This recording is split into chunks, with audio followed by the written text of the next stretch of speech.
నమస్కారం దూరదర్శన్ వార్తలకు స్వాగతం నేను శ్రీదేవి ముందుగా ముఖ్యాంశాలు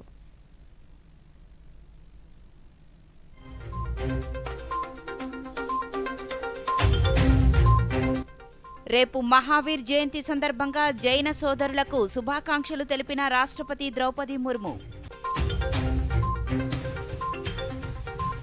దేశవ్యాప్తంగా ఏప్రిల్ 1 నుంచి జనగణన 2027 ప్రక్రియ ప్రారంభం రాష్ట్రంలో పైప్డ్ గ్యాస్ సరఫరా చేసేందుకు కృషి చేస్తున్నామన్న ముఖ్యమంత్రి చంద్రబాబు నాయుడు ఈసీఎంఎస్ కార్యక్రమం కింద 61,000 కోట్ల విలువైన 75 ప్రాజెక్టులకు ఆమోదం తెలిపినట్లు కేంద్ర మంత్రి అశ్విని వైష్ణవ్ వెల్లడి దేశంలో తగినంత ఎరువుల నిల్వలు ఉన్నాయన్న కేంద్ర ఎరువుల శాఖ అదనపు కార్యదర్శి అపర్ణ శర్మ ఇక వివరాలు మహావీర్ జయంతి సందర్భంగా రాష్ట్రపతి ద్రౌపది ముర్ము జైన సోదర సోదరీమణులకు శుభాకాంక్షలు తెలిపారు. భగవాన్ మహావీరుని పంచసూత్రాలు అహింస, సత్యం, బ్రహ్మచర్యం జీవితంలో సరైన మార్గంలో నడవడానికి మనకు స్ఫూర్తినిస్తాయన్నారు. ఈ సూత్రాలను పాటించడం ద్వారా మనం మన జీవితాలను సార్థకం చేసుకోగలమని, సమాజంలో సానుకూల మార్పును తీసుకురాగలమన్నారు.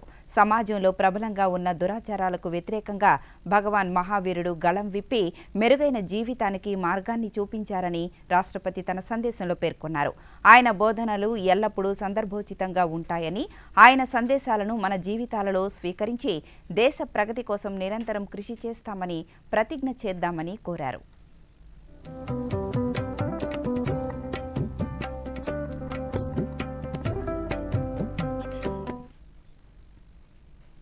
రాష్ట్రపతి ద్రౌపది ముర్ము ఈరోజు పలు రాష్ట్రాల పార్లమెంటు సభ్యులకు అల్పాహార విందునిచ్చారు.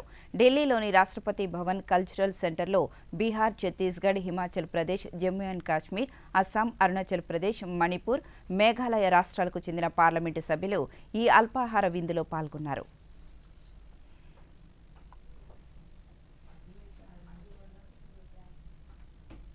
ప్రధానమంత్రి నరేంద్ర మోదీ రేపు గుజరాత్లో పర్యటించనున్నారు. మహావీర్ జయంతి సందర్భంగా గాంధీనగర్లోని కోబా తీర్థంలో ప్రధాని సమ్రాట్ సంప్రతి మ్యూజియాన్ని ప్రారంభిస్తారు.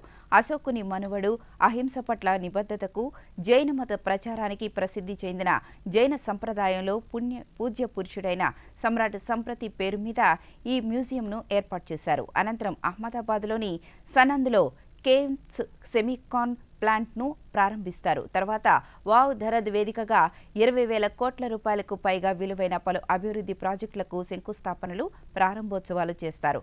ఆయా కార్యక్రమాల సందర్భంగా నిర్వహించే సభల్లో ప్రధాని ప్రసంగించనున్నారు.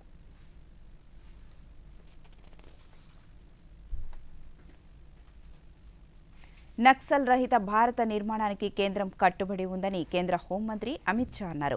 నక్సలిజం నుంచి దేశాన్ని విముక్తి చేయడంపై లోక్సభలో ఈరోజు ఆయన మాట్లాడుతూ నక్సలిజం వల్ల అక్కడి ప్రజలకు ఏ ప్రయోజనం దక్కలేదన్నారు. ప్రధానమంత్రి నరేంద్ర మోదీ నేతృత్వంలో నక్సలిజంపై భారతదేశం నిర్ణయాత్మక పోరాటం సాగిస్తుందన్నారు.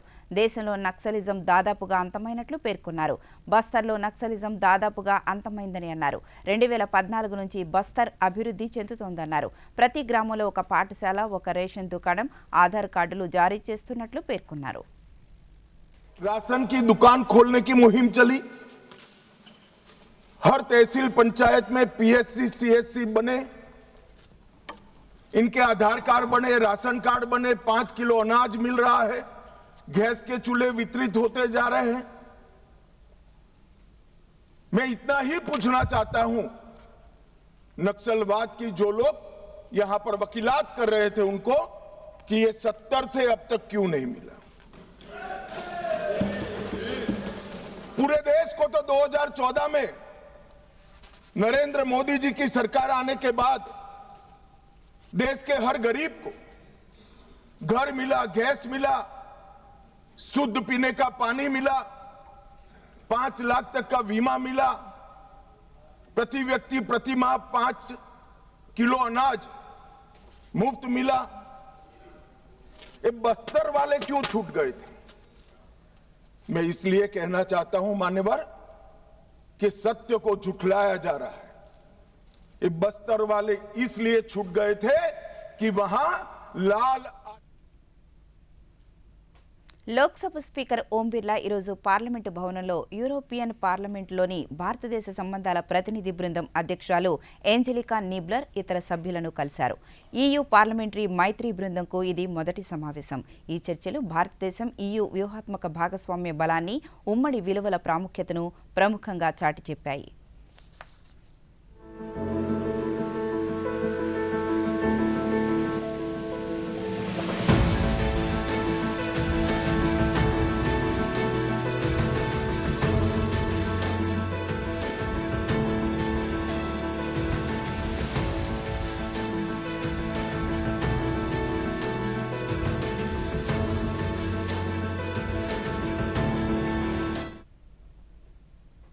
దేశవ్యాప్తంగా 2027 జనాభా లెక్కలు వచ్చే నెల 1వ తేదీన ప్రారంభమవుతాయి.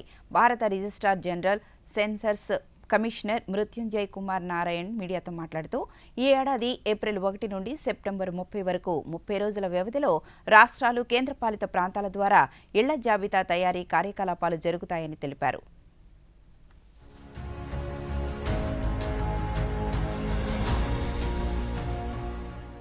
अगर जनगणना के प्रशासनिक संचालन के प्रशासनिक तंत्र की बात करें तो केंद्रीय स्तर पे गृह मंत्रालय के अंतर्गत union home secretary, registrar general and census commissioner और हर राज्य में निदेशक जनगणना कार्य आते हैं और राज्य यूटी के स्तर पे अगर कटिंग एज पे देखें, जिनके द्वारा फील्ड का कार्य संचालित होता है, उन्हें इनुमरेटर, प्रगणक एवं सुपरवाइजर, पर्यवेक्षक कहते हैं.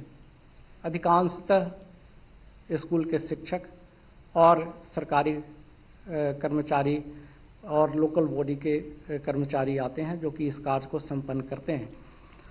उनके ऊपर charge officer, charge important focal point है, जो SDM, तहसीलदार, BDO आदि होते हैं, वो नोडल पॉइंट है जहाँ पे पूरी क्रिया संपन्न की जाती है, कोऑर्डिनेट की जाती है. పోషకాహారం, పశు సంపద అభివృద్ధికి పశు వైద్య విద్య పట్టభద్రులు కృషి చేయాలని రాష్ట్ర గవర్నర్ ఎస్ అబ్దుల్ నజీర్ పేర్కొన్నారు. తిరుపతిలోని పశు వైద్య విశ్వవిద్యాలయం 13వ స్నాతకోత్సవంలో పాల్గొన్న గవర్నర్ వివిధ కోర్సులు పూర్తి చేసిన 415 మంది విద్యార్థులకు పట్టాలను ప్రదానం చేశారు. అనంతరం గవర్నర్ మాట్లాడుతూ పాడి పరిశ్రమ బలోపేతానికి సుస్థిర పద్ధతులు, సాంకేతిక పరిజ్ఞానాన్ని అందిపుచ్చుకోవాలన్నారు.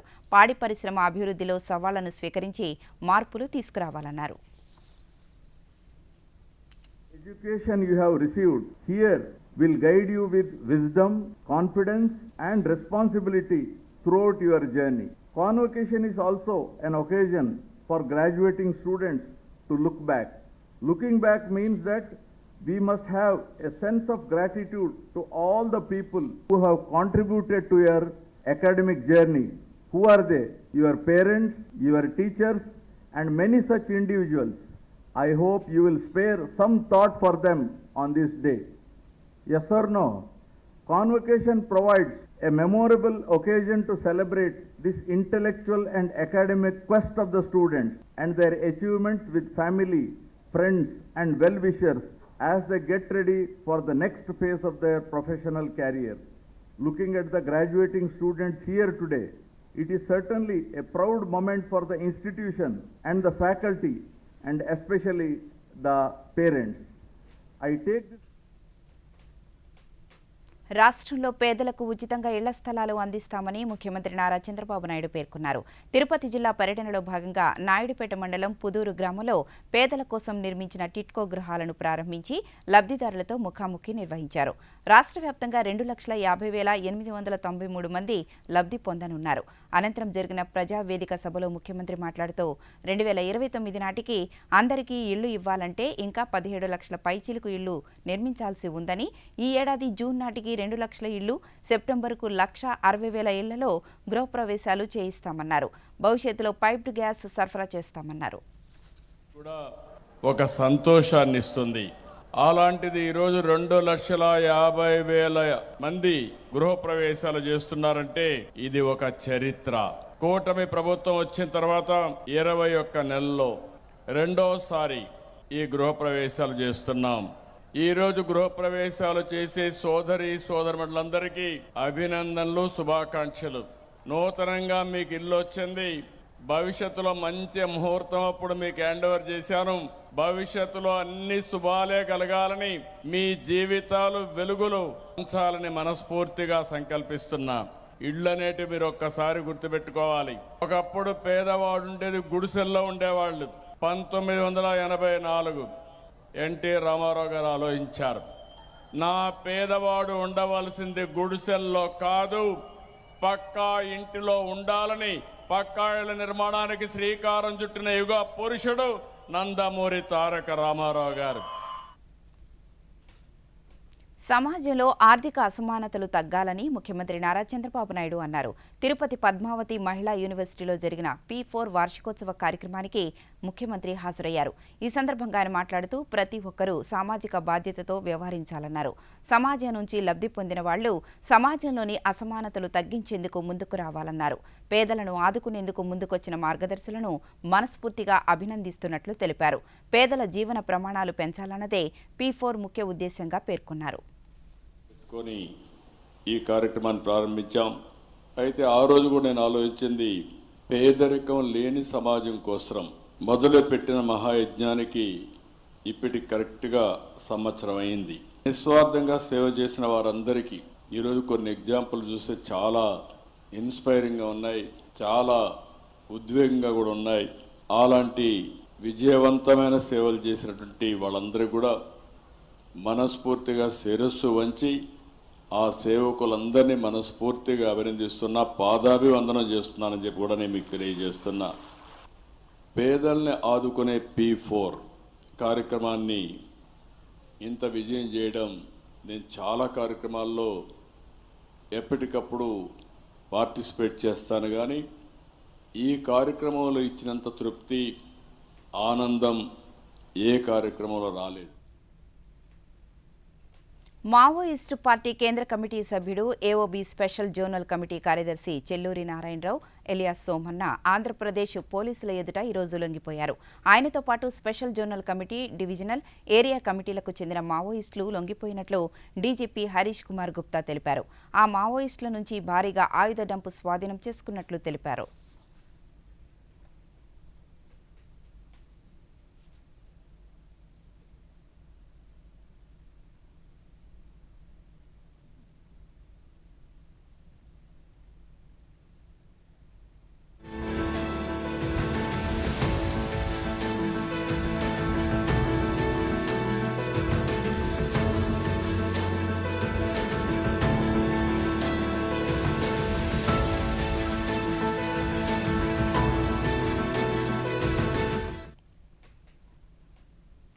స్వర్ణాంధ్ర విజన్ 2047 లక్ష్యంతో పేదరిక నిర్మూలన దిశగా రాష్ట్ర ప్రభుత్వం గతేడాది P4 కార్యక్రమం ప్రారంభించిందని రాష్ట్ర జలవనరుల శాఖ మంత్రి నిమ్మల రామానాయుడు పేర్కొన్నారు.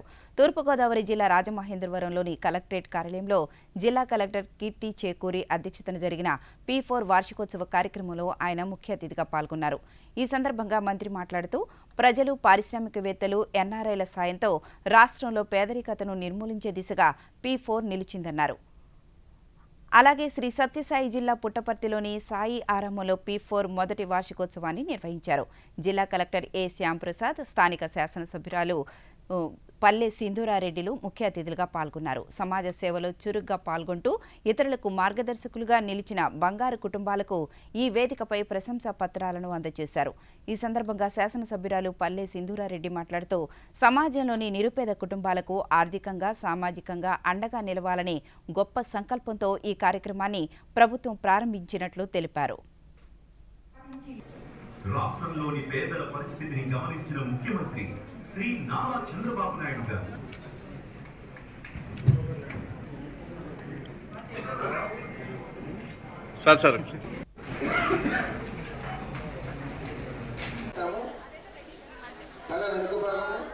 ఆ బంగారు కుటుంబాన్ని స్టేజ్ మీదకి ఆహ్వానిస్తున్నాను. తన్మయి అందించారు. Aishwarya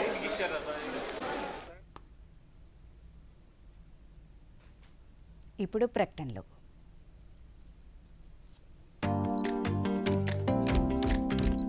Oh, lovely. Well done. ఇప్పుడు ఇక పెద్ద స్టూడియో, కొత్త కెమెరా, కొత్త లైట్స్,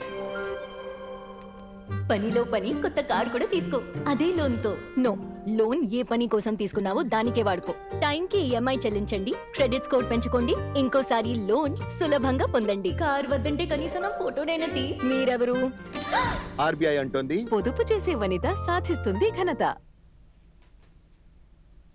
తిరిగి వివరాల్లోకి వెళ్తే వచ్చే ఏప్రిల్ 14 నాటికి సోలార్ యూనిట్స్ ఏర్పాటు చేయనున్నట్టు రాష్ట్ర విద్యుత్ శాఖ మంత్రి గొట్టిపాటి రవికుమార్ తెలిపారు.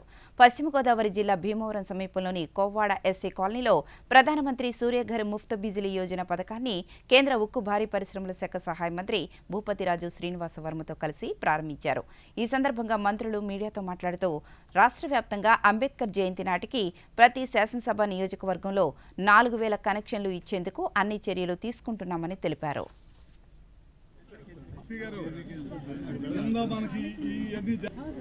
తగ్గిందనుకో నీకు విన్ ఎక్కువ ఉంటుంది మన ఏరియాలో. విన్ ఎక్కువ ఉన్నప్పుడు మళ్ళీ ఇది ఇప్పుడు మనం కనెక్ట్ చేసేసాము హౌస్కి, ఇంకా కనెక్ట్ చేసేసాం. రానున్న 5 ఏళ్లలో రాష్ట్రంలో 20 లక్షల ఉద్యోగాలు కల్పించడమే ధ్యేయంగా ప్రభుత్వం ముందుకు సాగుతోందని రాష్ట్ర పరిశ్రమల శాఖ మంత్రి టీజీ భరత్ పేర్కొన్నారు. కర్నూలు నగరంలోని ప్రభుత్వ వొకేషనల్ జూనియర్ కళాశాలలో నిర్వహించిన జాబ్ మేళాలో మంత్రి పాల్గొన్నారు. ఈ సందర్భంగా మంత్రి మీడియాతో మాట్లాడుతూ జాబ్ మేళాను ప్రతి ఒక్కరూ సద్వినియోగం చేసుకోవాలని అన్నారు. 17 కంపెనీలు 1125 ఉద్యోగాల కల్పనకు ముందుకొచ్చినట్లు వివరించారు.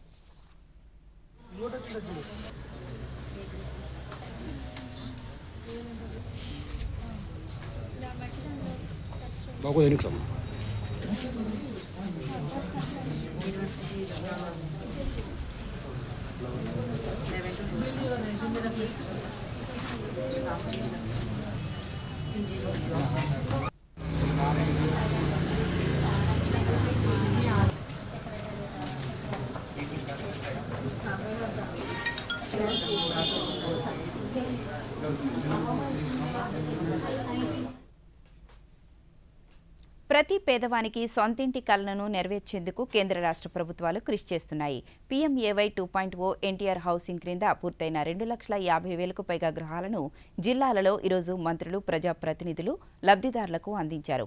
ఆ వివరాలను ఇప్పుడు చూద్దాం. సొంతింటి కల నెరవేరడంతో పేద మహిళల కల సాకారమైందని రాష్ట్ర జలవనరుల శాఖ మంత్రి డాక్టర్ నిమ్మల రామానాయుడు అన్నారు. పశ్చిమ గోదావరి జిల్లా పాలకొల్లులో 2016 టిట్కో ఇళ్ల గృహప్రవేశాలలో కేంద్ర ఉక్కు భారీ పరిశ్రమల శాఖ సహాయ మంత్రి భూపతిరాజు శ్రీనివాసవర్మతో కలిసి పాల్గొన్నారు. లబ్ధిదారులకు ఇంటి తాళాలు అందజేశారు. నంద్యాల పట్టణంలో రైతు నగరంలోని శిల్పానగర్ నందు నిర్మించిన గృహాలను రాష్ట్ర న్యాయ మైనార్టీ శాఖ మంత్రి ఎన్ఎండి ఫరూక్ లబ్ధిదారులకు పంపిణీ చేశారు. ఈ సందర్భంగా మంత్రి మాట్లాడుతూ పేదవాడి సొంతింటి కల నెరవేర్చడమే కేంద్ర రాష్ట్ర ప్రభుత్వ ధ్యేయమన్నారు. కర్నూలు జిల్లా జోహారాపురంలోని గృహప్రవేశ కార్యక్రమంలో రాష్ట్ర పరిశ్రమల శాఖ మంత్రి టీజీ భరత్, జిల్లా కలెక్టర్ డాక్టర్ ఏ సిరీలు పాల్గొన్నారు. ఈ సందర్భంగా గృహప్రవేశం చేసిన వారికి సంప్రదాయబద్ధంగా ప్రభుత్వం తరపున కొత్త బట్టలను బహూకరించారు. అందరికీ సొంతిల్లు ఉండాలన్నదే ప్రభుత్వ లక్ష్యమని ఒంగోలు శాసనసభ్యులు దామచర్ల జనార్దన్ అన్నారు. పీఎంఏవై 2.0లో భాగంగా ఒంగోలు నగరంలో నిర్మించిన ఇళ్ల గృహప్రవేశ కార్యక్రమంలో పాల్గొని పూజలు చేశారు. ఈ సందర్భంగా ఆయన మీడియాతో మాట్లాడుతూ పేద ప్రజల కలలను ప్రభుత్వం సాకారం చేస్తుందన్నారు. అర్హులైన ప్రతి లబ్ధిదారునికి ప్రభుత్వ సంక్షేమ పథకాలు అందేలా చర్యలు తీసుకుంటున్నామని అనంతపురం జిల్లా కలెక్టర్ ఓ ఆనంద్ తెలిపారు. ఈరోజు జిల్లాలోని తాడిపత్రి మండలం గన్నవారిపల్లెలో ఎన్టీఆర్ హౌసింగ్ టిట్కో సామూహిక గృహప్రవేశాల కార్యక్రమంలో స్థానిక శాసనసభ్యుడు జేసీ అస్మిత్ రెడ్డితో కలిసి ఆయన పాల్గొన్నారు. ఈ సందర్భంగా కలెక్టర్ మాట్లాడుతూ జిల్లాలో మంజూరైన సుమారు 5,403 గృహాలలో మొదటి ఫేజ్ కింద తాడిపత్రి మండలం గన్నేవారిపల్లెనందు 1,024 మంది లబ్ధిదారులకు తాళాలు అందజేసినట్లు తెలిపారు. పేద ప్రజలందరికీ సొంత గృహ వసతి కల్పించడంలో కేంద్ర రాష్ట్ర ప్రభుత్వాలు కృషి చేస్తున్నాయని చిత్తూరు జిల్లా కలెక్టర్ సుమిత్ కుమార్ తెలిపారు. చిత్తూరు నగరపాలక సంస్థ పరిధిలోని పూణేపల్లి వద్ద నిర్మించిన టిట్కో గృహ సముదాయాలను చిత్తూరు శాసనసభ్యుడు గురజాల జగన్మోహన్తో కలిసి ప్రారంభించారు. ఈ సందర్భంగా 2,832 టిట్కో గృహ లబ్ధిదారులకు తాళాలు అందజేశారు. అలాగే 180 కోట్ల రూపాయల చెక్కును లబ్ధిదారులకు అందజేశారు. ప్రతి నిరుపేదకు సొంతింటి కలను సాకారం చేస్తున్నామన్నారు తిరుపతి జిల్లా నగరి శాసనసభ్యుడు గాలి భానుప్రకాష్. పుత్తూరు రూరల్లో టిట్కో గృహాలను స్వయంగా లబ్ధిదారులకు అందించారు. వచ్చే అంతర్జాతీయ యోగా దినోత్సవాన్ని పురస్కరించుకుని కేంద్ర ఆయుష్ మంత్రిత్వ శాఖ మైగవ్ కలిసి యోగా రీల్స్ను ఆహ్వానిస్తోంది. యోగా విశిష్టత, ఆరోగ్యకర జీవితానికి యోగా వల్ల కలిగే ప్రయోజనాలు తదితర అంశాలతో ఈ రీల్స్ రూపొందించాల్సి ఉంటుంది. ఈ రీల్స్ను వచ్చే నెల 20వ తేదీలోపు మైగవ్ పోర్టల్కు పంపాలని సూచించింది.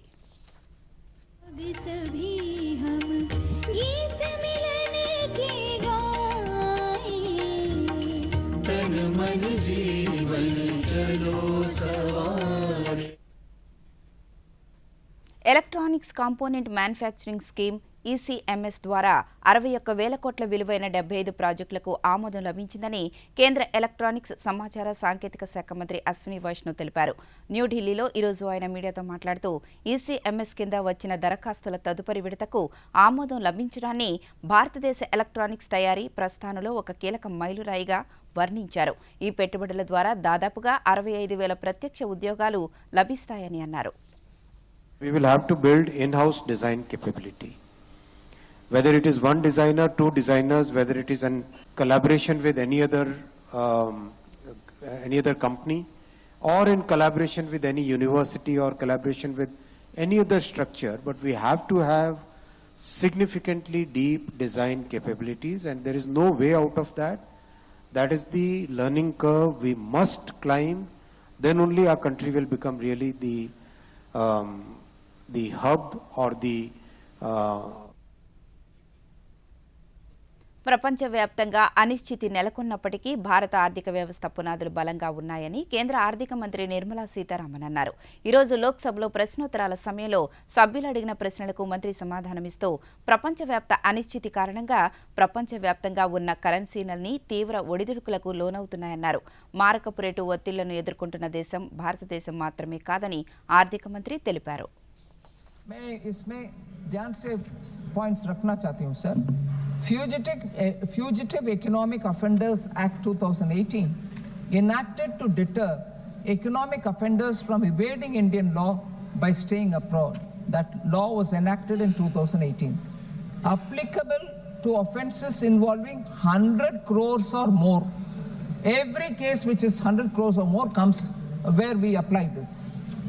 Then actions which are taken under it: confiscation of properties, proceeds of crime, benami properties, LOC through lookout notices, that is through Bureau of Immigration, prohibition on raising capital, acquiring shares or voting rights. ये सब के ऊपर कार्रवाई. పశ్చిమాసియా సంఘర్షణల నేపథ్యంలో దేశంలో తగినంత ఎరువుల నిల్వలు ఉన్నాయని కేంద్ర ప్రభుత్వం హామీ ఇచ్చింది.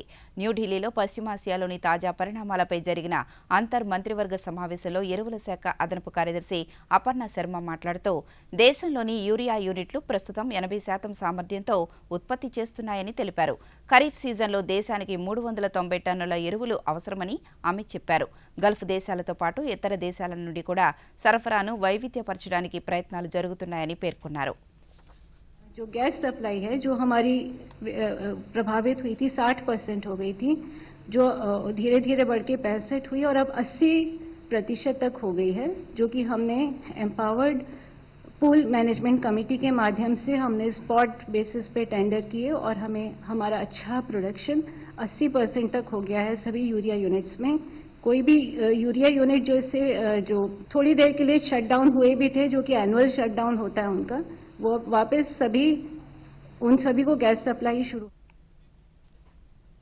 పేద మధ్యతరగతి గర్భిణీలు, బాలింతలకు పోషకాహారం అందించడంతో పాటు ఆర్థికంగా అండగా నిలిచేందుకు కేంద్ర ప్రభుత్వం ప్రధానమంత్రి మాతృవందన యోజనను అమలు చేస్తోంది. కర్నూలు జిల్లాలో ఈ పథకం వేలాది మంది తల్లుల జీవితాల్లో వెలుగులు నింపుతోంది. క్షేత్రస్థాయిలో ఈ పథకం అమలుపై ప్రత్యేక కథనాన్ని ఇప్పుడు చూద్దాం. కేంద్ర ప్రభుత్వం ప్రవేశపెట్టిన అనేక పథకాలు జిల్లా ప్రజలకు ఎంతో ఉపయోగపడుతున్నాయి. ఇందులో ఒకటి ప్రధానమంత్రి మాతృవందన యోజన.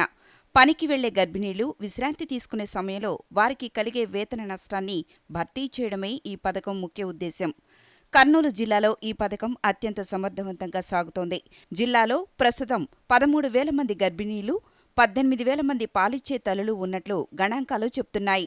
ఈ ఏడాది ఏప్రిల్ నుంచి ఇప్పటి వరకు 13,000 మంది నమోదు చేసుకోగా దాదాపు 8,000 మంది లబ్ధి పొందారు.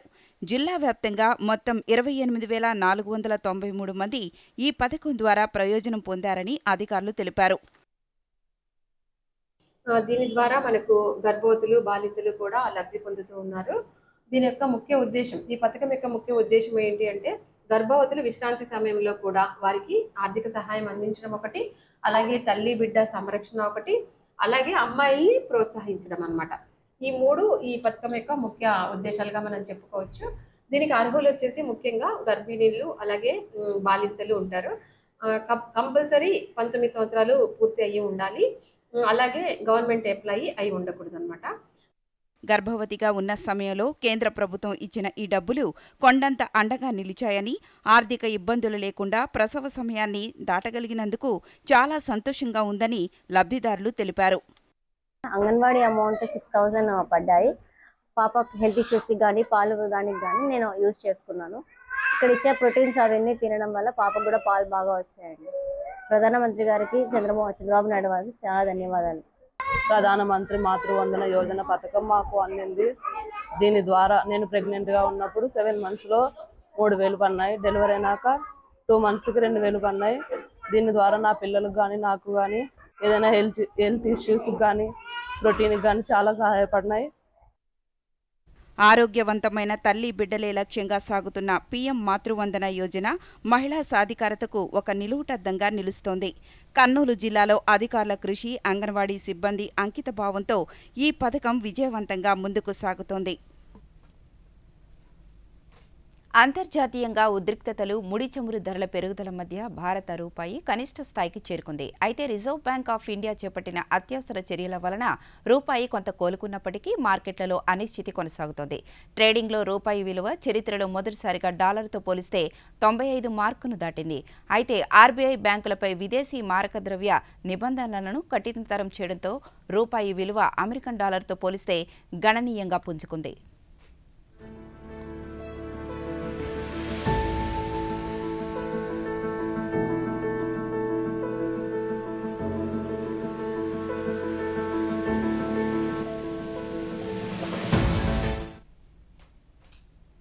ఛత్తీస్గఢ్ వేదికగా జరుగుతున్న మొట్టమొదటి ఖేలో ఇండియా ట్రైబల్ గేమ్స్ క్రీడాభిమానులను ఆకట్టుకుంటున్నాయి. గిరిజన ప్రాంతంలోని వారి ప్రతిభను గుర్తించి జాతీయ స్థాయి క్రీడాకారులుగా తీర్చిదిద్దే లక్ష్యంతో ఈ నెల 25న ప్రారంభమైన ఈ క్రీడలు ఏప్రిల్ 3 వరకు ఛత్తీస్గఢ్లోని 3 ప్రధాన నగరాల్లో పోటీలను నిర్వహిస్తున్నారు. దేశవ్యాప్తంగా సుమారు 60,000 మంది గిరిజన క్రీడాకారులు ఈ పోటీలలో పాల్గొంటున్నారు.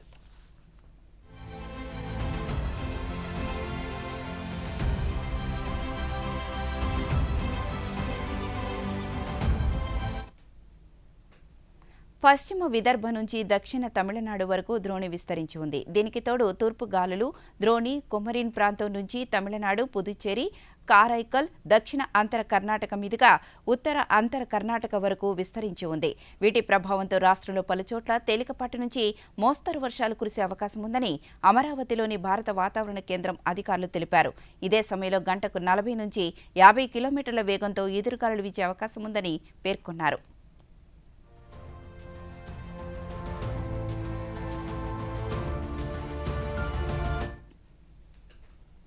వార్తలు ముగించే ముందు ముఖ్యాంశాలు మరొకసారి.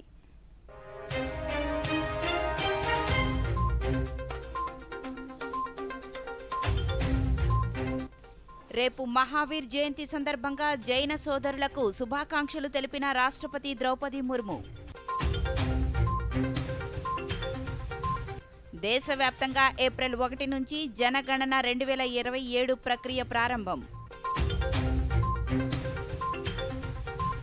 రాష్ట్రంలో పైప్డ్ గ్యాస్ సరఫరా చేసేందుకు కృషి చేస్తున్నామన్న ముఖ్యమంత్రి చంద్రబాబు నాయుడు.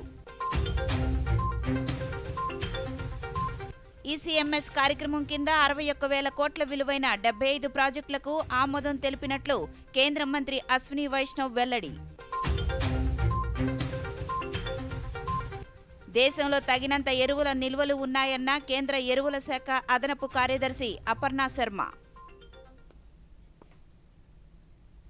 ఈ వార్తలు ఇంతటితో సమాప్తం. నమస్కారం.